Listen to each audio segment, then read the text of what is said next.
Let's look at an infinite way response to a question. What would Joel Goldsmith minister to someone in this present state?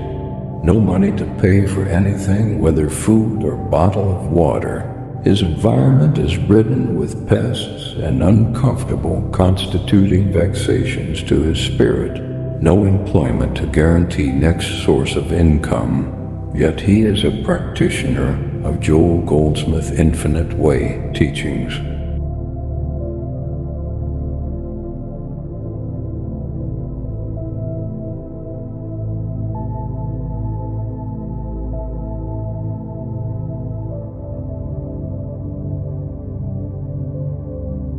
That's a very deep and compassionate question.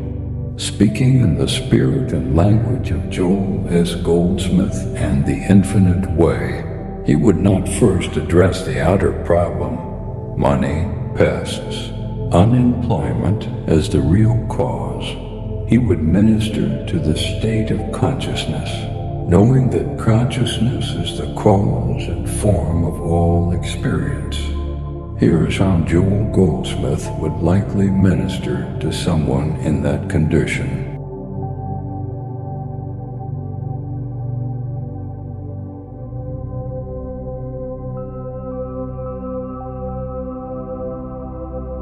One, he would shift the focus from appearance to reality.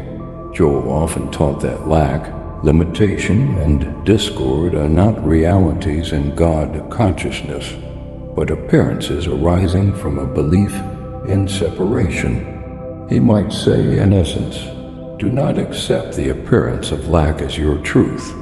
Lack is not a condition of God, therefore it is not the condition of man.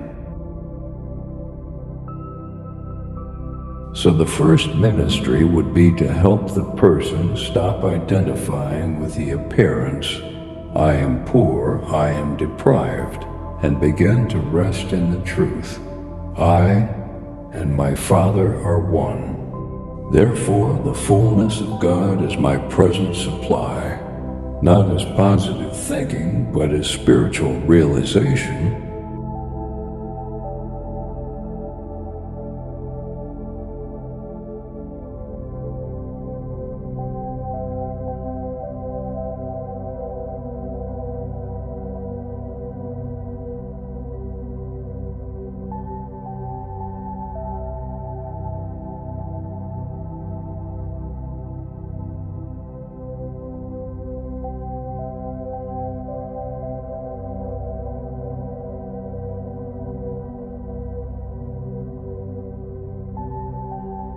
Two, he would emphasize abiding in the consciousness of supply.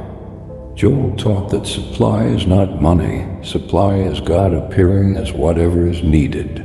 He would likely counsel, do not look to a job, a person, or money as your source.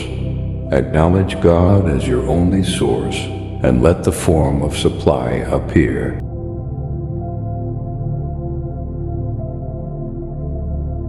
The practice would be quiet inner acknowledgement. Father, Thou art my sufficiency.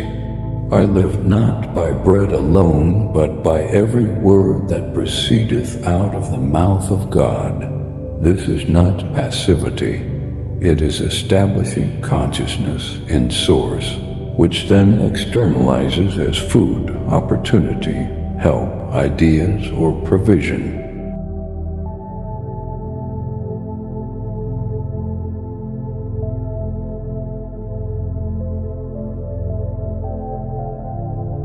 Three, he would teach impersonalization of the condition. Very importantly, Joel would impersonalize the situation, not I am poor, but there is a belief of lack appearing, but it is not personal, and it is not mine. He taught, never make a condition personal. The moment you say my problem, you have accepted it. So the ministry would be, this is not your lack. This is not your deprivation.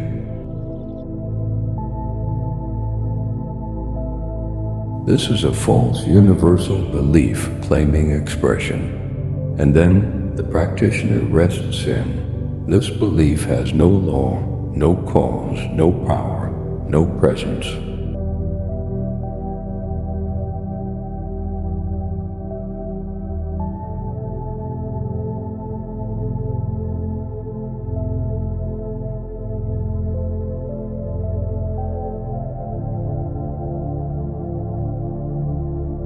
Four, he would stress living by grace, not human will. Joel would caution against frantic struggling, fear-driven action, or willpower efforts.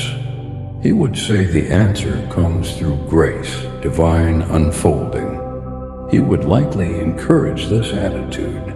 Let me stand still and see the salvation of the Lord, meaning remain open, listen inwardly, be receptive to divine direction. Expect grace to appear as guidance, opportunity, or help. Often Joel taught that the right human footsteps are revealed only after inner stillness.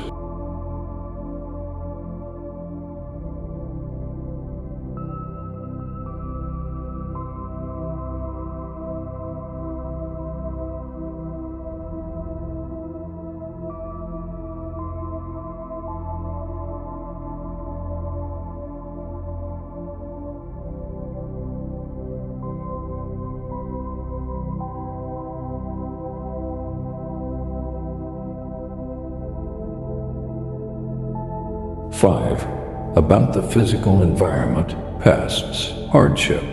He would not deny the appearance, but he would deny its authority. He would minister. God is the only presence in this place. Where God is, discord cannot be. Not as a magic formula, but as a quiet realization of God's presence filling the space. 6. A hard but loving truth Joel would likely say Joel was very compassionate, but also very direct. He might gently point out, if you are practicing the infinite way, you must practice it, not merely study it. Meaning, not living in fear, not rehearsing lack, not identifying as a victim, not waiting for God while holding on to belief and limitation, but instead resting in conscious union with God as present supply.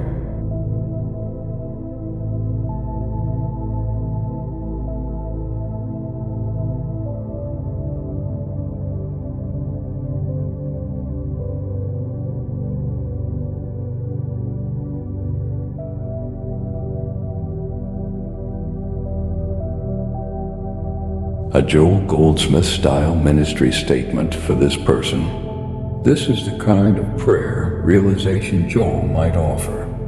Father, thou art here. Thy grace is sufficient. Thy presence is my dwelling place. There is no lack in thee. Therefore there is no lack in me. I rest from taking thought for tomorrow. I acknowledge thee as my meat, my drink, my shelter, my employment, my supply.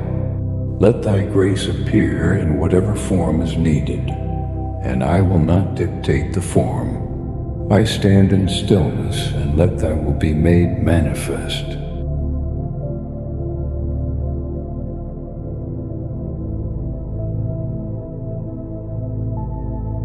A very important compassionate note. Joel never taught people to refuse practical help. If someone offers food, water, assistance, or opportunity, that is God appearing as supply. Accepting help is not failure. It is often the form grace takes. In summary, what Joel would minister. He would minister consciousness over conditions. God as source over money as source. Impersonalization over personal suffering. Stillness over fear-driven action. Grace over human outlining.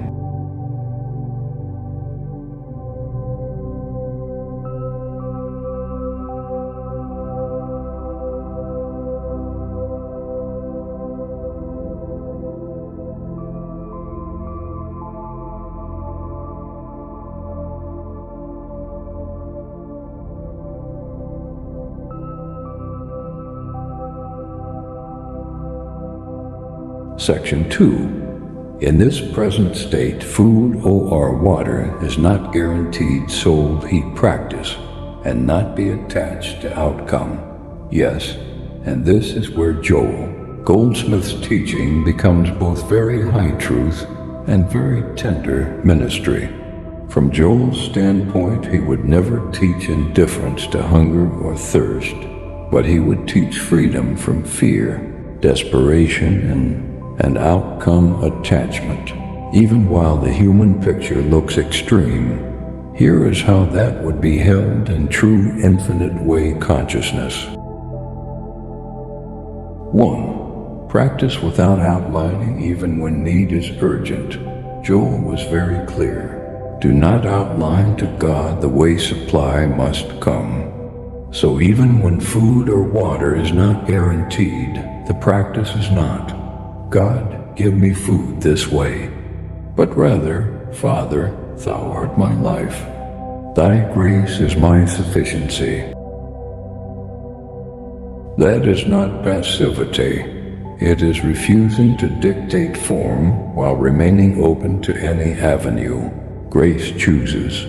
This is extremely difficult when the need is physical and urgent, and Joel acknowledged that.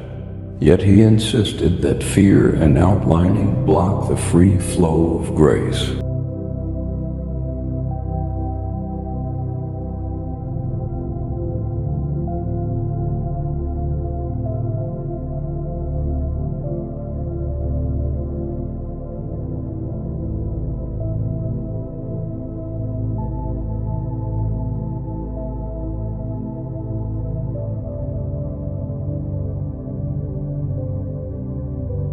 Two, non-attachment does not mean not caring.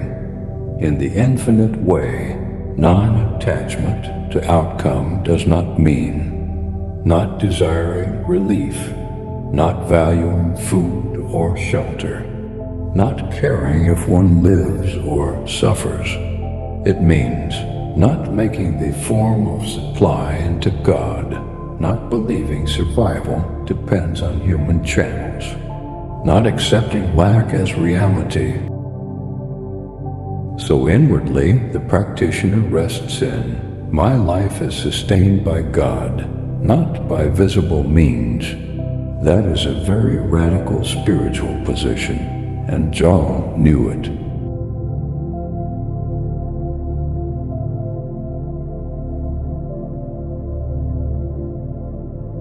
Three, the practice is union, not waiting for results.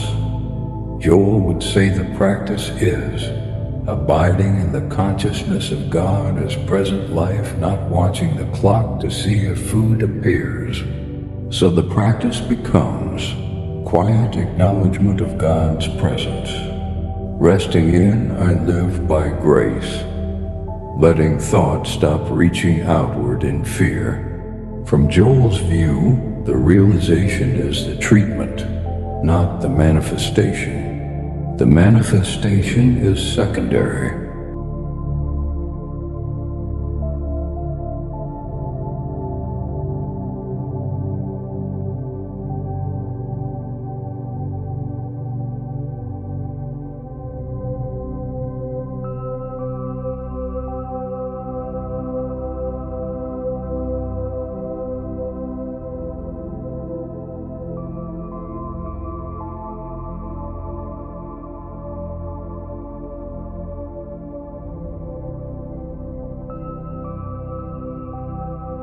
Four, but Joel would also be very honest. Joel never glamorized suffering. He might say something like this in spirit: if fear, desperation, or resentment is dominating consciousness, then you are not yet resting in grace, and it is better to seek help than to pretend. You are standing in spiritual consciousness. This is important. True practice is not stoic endurance. It is conscious communion with God. If someone is merely enduring starvation while calling it non-attachment, Joel would likely say that is human will disguised as spirituality.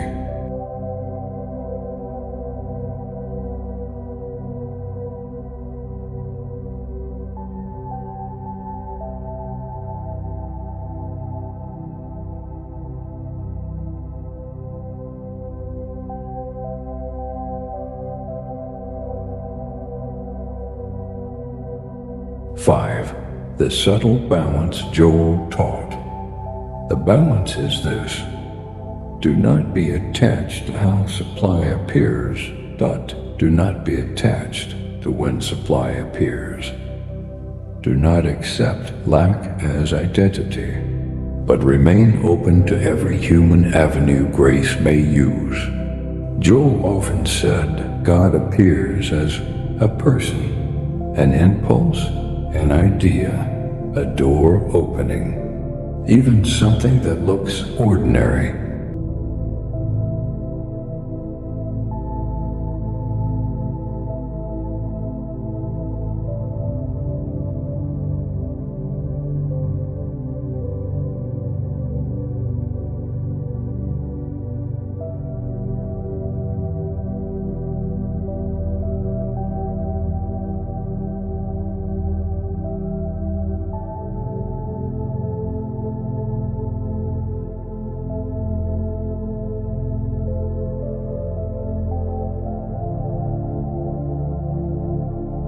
A very real infinite way truth.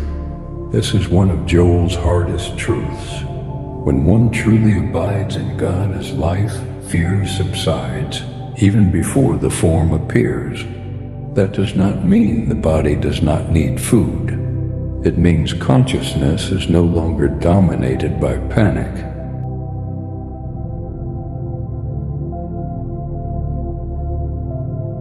A Joel-style inner practice for this exact situation. This would be very true to his teaching. Father, thou art my life. I do not live by conditions or appearances. I rest in thy presence. I release outlining, fear, and human planning. I accept thy grace as my present sufficiency. Let thy will be made manifest in whatever form thou choosest. I stand still in thee.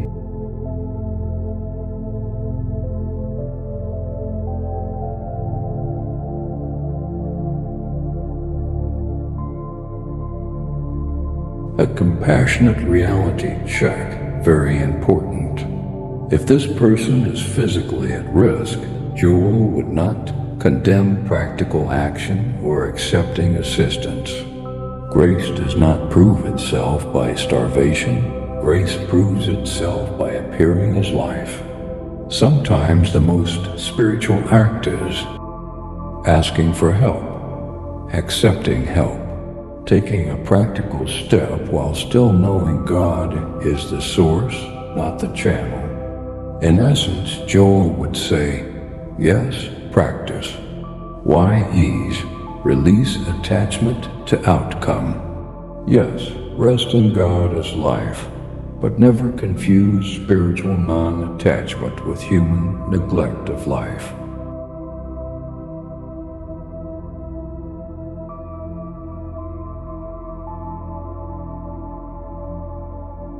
Guided meditation. When appearances are severe, an infinite way spiritual treatment. Beloved friends, today we enter a sacred moment of stillness and truth. This is a time for those facing intense human conditions, lack of money, uncertainty about food or water, unemployment, mortgage pressure, illness in the body, strain in marriage or relationships, fear about tomorrow, and yet choosing to stand in the teachings of the infinite way. Joel Goldsmith taught us that consciousness is the cause and form of all experience.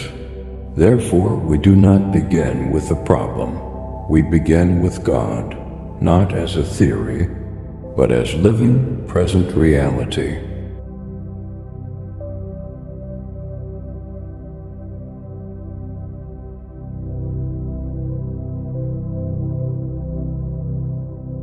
Joel reminds us, "Seek the first the kingdom of God, and all these things shall be added unto you." This is not a promise for tomorrow. It is a statement of spiritual law for now.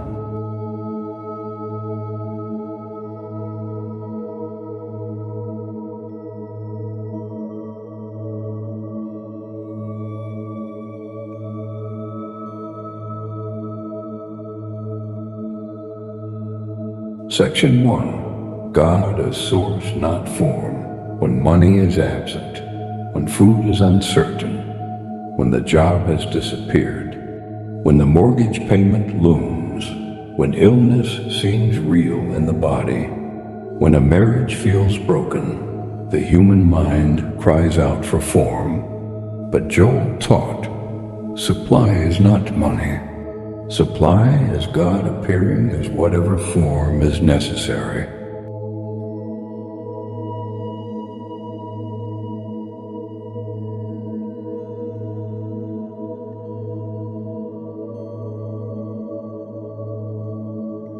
So we begin by releasing the belief that our good is located in a job, a paycheck, a person, a doctor, a spouse, or a system. We gently acknowledge, God is my source. God is my life. God is my supply. God is my health. God is my harmony.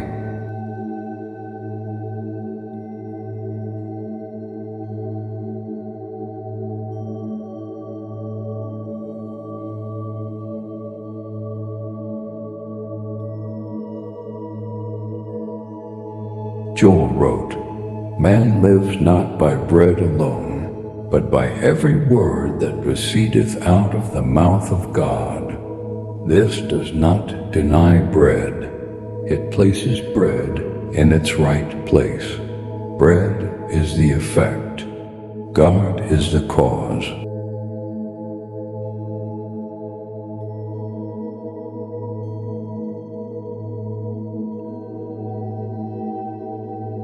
Two, impersonalization of conditions.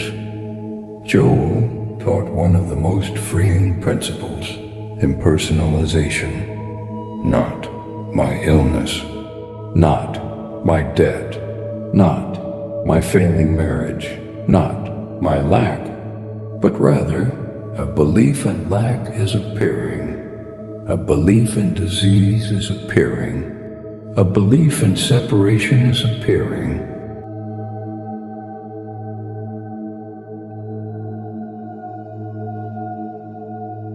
Joel said, "Never make a condition personal.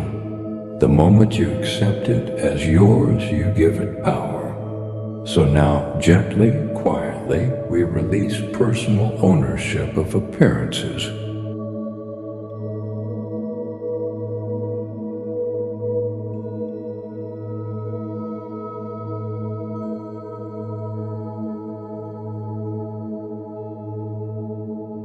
We acknowledge this is not my life. This is not my identity. This is not my truth. There is only one life, and that life is God.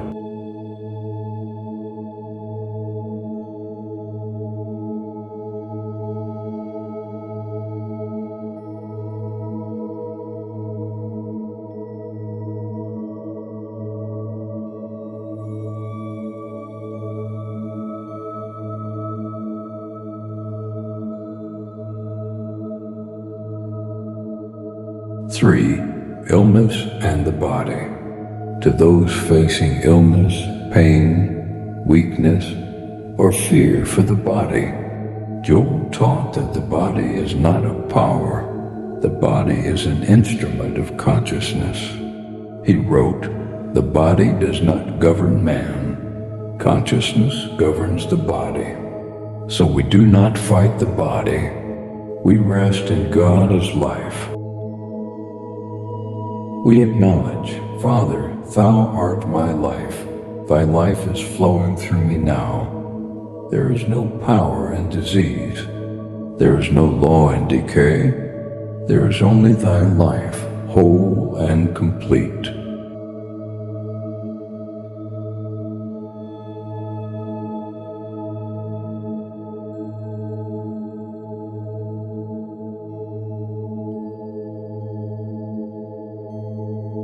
Joel reminds us, where God is, discord cannot be, and God is here.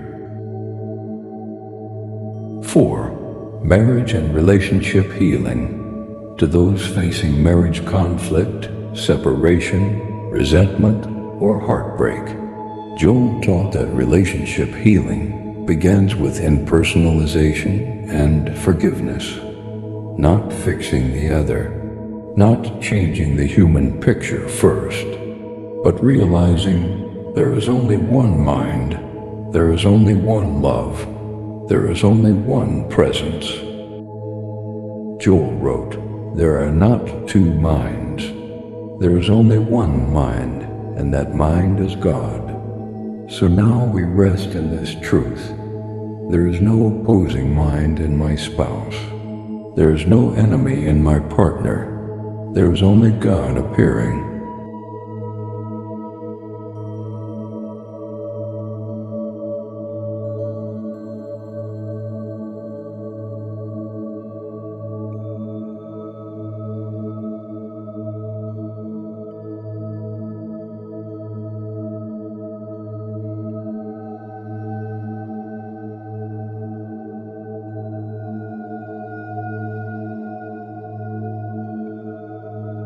We release resentment, blame, fear, personal sense, and we accept divine love as the healer, divine mind as the restorer, divine grace as the peacemaker.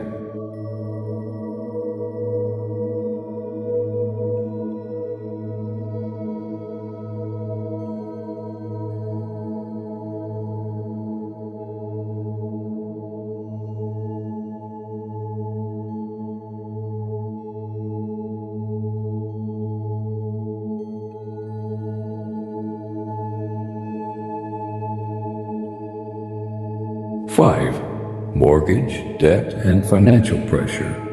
To those burdened by mortgage, rent, debt, bills, and financial pressure, Joel would never deny the human need, but he would always lift consciousness above fear. He taught, do not look to affect this cause. Always look to God as the source. So now we release fear of systems, banks, deadlines, and human structures. We affirm quietly, my supply is not in institutions. My supply is not in persons. My supply is in God.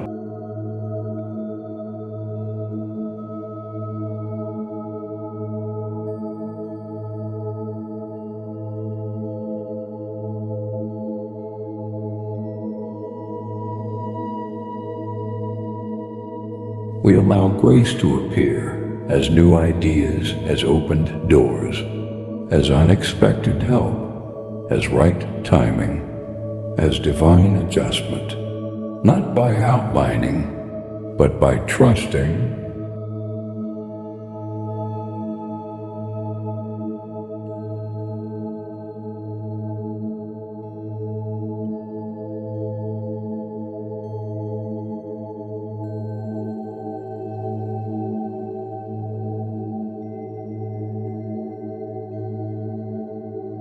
Section 6. Non-attachment to outcome.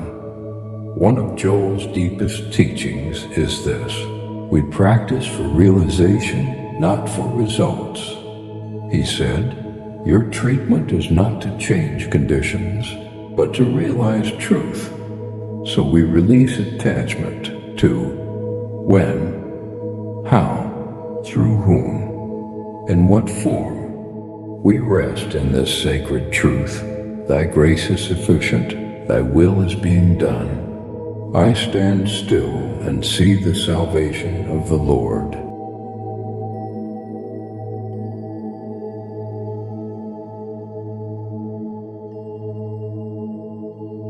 This is not resignation. This is spiritual authority through surrender.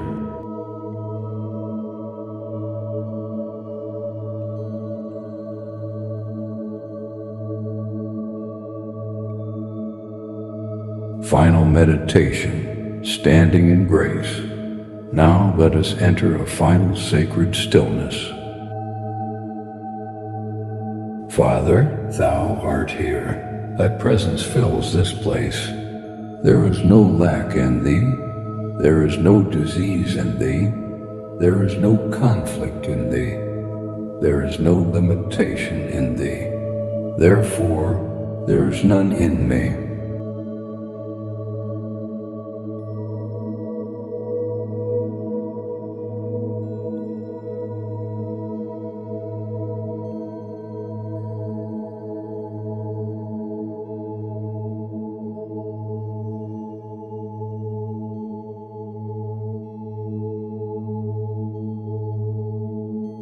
Rest from taking thought for tomorrow. I release fear. I release outlining. I release personal struggle. One, accept thy grace. I accept thy life. I accept thy supply. I accept thy peace.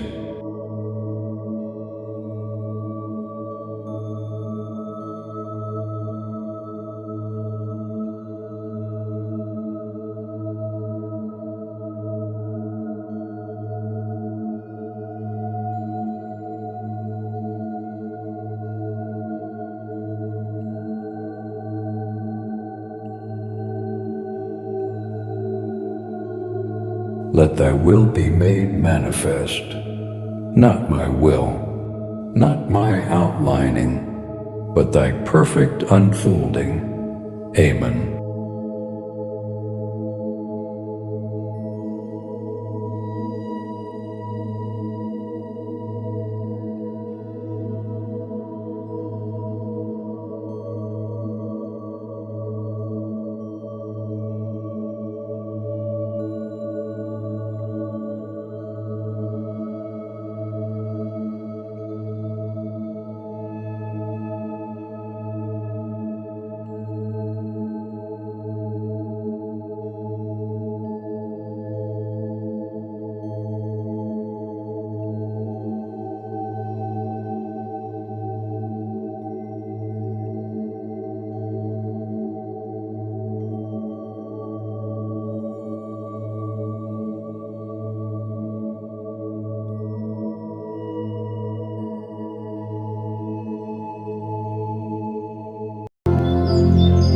If this meditation blessed you, share it with someone who needs peace today.